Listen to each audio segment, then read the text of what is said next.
بسم الله والصلاة والسلام على رسول الله. أهلا وسهلا بكم في قناتكم مطبخ فاطمة. إن شاء الله الكل في تمام الصحة والعافية. وصفتنا لنهار اليوم وصفة كعكعات بالطلية. تابعوا معايا المقادير وطريقة التحضير.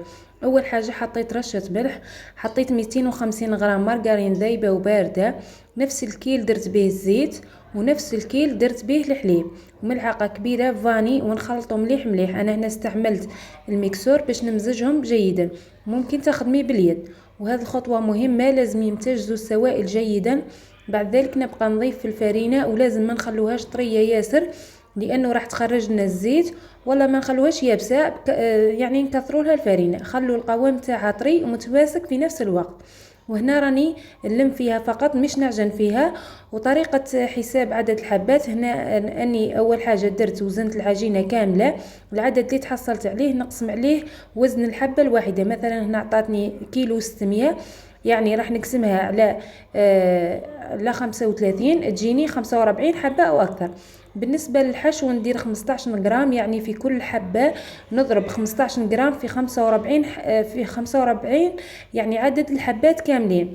هنا بعد ما ضربت 15 في 45 راح يعطيني كمية الحشو الكامل. كما تعرفوا الحشو فيه 3 عبارات كاوكاو وواحدة سكر، يعني النتيجة اللي نتحصل عليها نقسموها على 4، 3 كاوكاو والباقي سكر. مثلا 400 غرام 300 غرام كاوكاو و100 غرام سكر.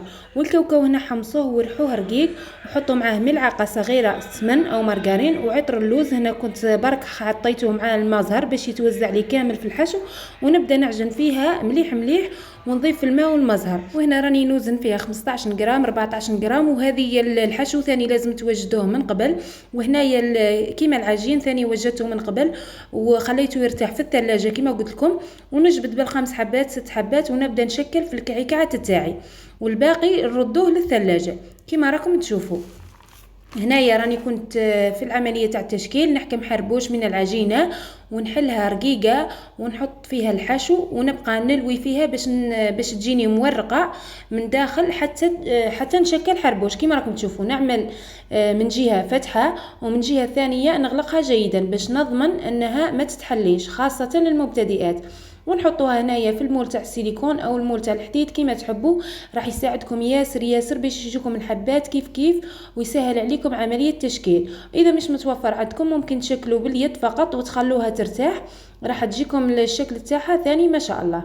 هنايا كيما قلت لكم خليتهم يرتاحوا في المول تاع السيليكون. ها شوفوا طريقة التشكيل، راني عاودت لكم حابة باش تستفادوا اكثر كما راكم تشوفوا، خاصة المبتدئات. هنا قلت لكم ممكن تشكلوها باليد فقط وتخلوها في المول ترتاح المدة. هنا نحاول نضغط عليهم شوية، بعد ذلك ثقبتهم باش نخلي الحبة تاعي تتنفس من داخل كي نجي راح نطيب فيها. وهنا كما قلت لكم ممكن تشكلوهم وتحطوهم في البلا عادي تاع الكوشة، تخلوهم يعني نصف ساعة او اكثر حتى نص نهار عادي، ومن بعد نطيبهم ويبقى الشكل تاعهم هما نفسهم. هنا قلت لكم بما اني خليتها في الثلاجة من قبل وخلطت هذاك الخليط الاول جيدا، يعني السوائل راح تنجح معكم الوصفة اكيد اكيد، ومش راح يخرج لكم كامل منها الزيت. وهذه الوصفة اقتصادية وتجيكم تقطع ما شاء الله، جربوها على ضمانتي اكيد راح تنال اعجابكم. هنايا شوفوا بعد ما شكلتهم خليتهم يرتاحوا شوية في المول، بعد ذلك راح نطيبهم. وهنايا نطيبهم من تحت جيدا، بعد ذلك شعلت عليهم من الفوق حتى خذوا هذا اللون الذهبي، وكما راكم تشوفوا هنا هم طيبين. بالنسبة للطلية فيها علبة سكر، فنجان حليب، فنجان ماء زهر، نصف فنجان زيت. هنا نجيب قارورة فارغة ونخلط فيها كامل هذوك السوائل جيدا، ونبدأ نضيف بشوية ونعجن في السكر تاع الطلية. كما قلت لكم لازم الطلية لازم تتعجن يا البنات، وهذا السر يخليها طرية وتلمع وتبقى مدة أطول. وراح نحط فيها ملعقة صغيرة ملون أبيض، هو ضروري أولا باش نعزز اللون الأبيض تاع السكر. وإذا كنت راح ندير الطلية ملونة يعني راح يخرج لي اللون اللي أنا حباته. ونبدأ نطلق فيها بشوية بشوية بعصير القارص، ونبقى نخبط فيها حتى يخرجوا كامل الفقاعات اللي فيها حتى نتحصل على هذا القوام، ونخليها ترتاح لازم باش نبدأ نخدم بها. شوفوا هنا كيفاش جات تبرك، جات روعة.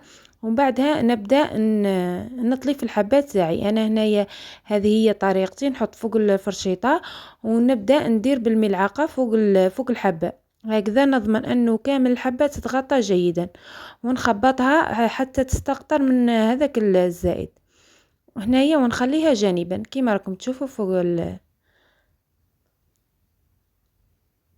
نكمل كامل الحبات تاعي كما راكم تشوفوا.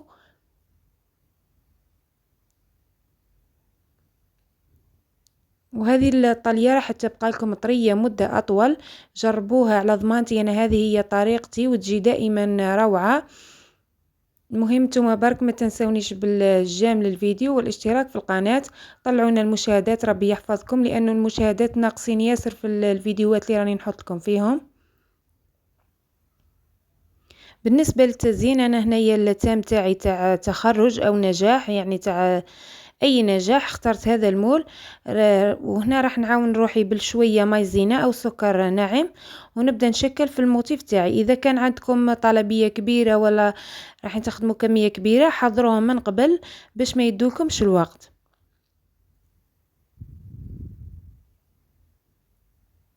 وهذه هي النوعيه تاع عجينه السكر اللي راني نستعمل فيها حاليا. بالنسبه لي سقساوني قالوا لي وش هي النوعيه اللي راكي تستعملي فيها. هنا هاني نشكل في الموتيف هذاك. تحبوا تشكلوا ورود، تحبوا تزيين، راه راجع لكم. انا هنايا كان الهدف تاعي اني ندير لكم وصفه تاع الكعكعات، والتزيين راح حسب الرغبه وحسب الموضوع اللي راح تخدموه. وهنا الكاطو تاعي بعد ما نشف، هنا راني راح نحل الزوائد تاع الكلاصاج من الاسفل باش تجيني الخدمه نقيه وتجيني متقونه.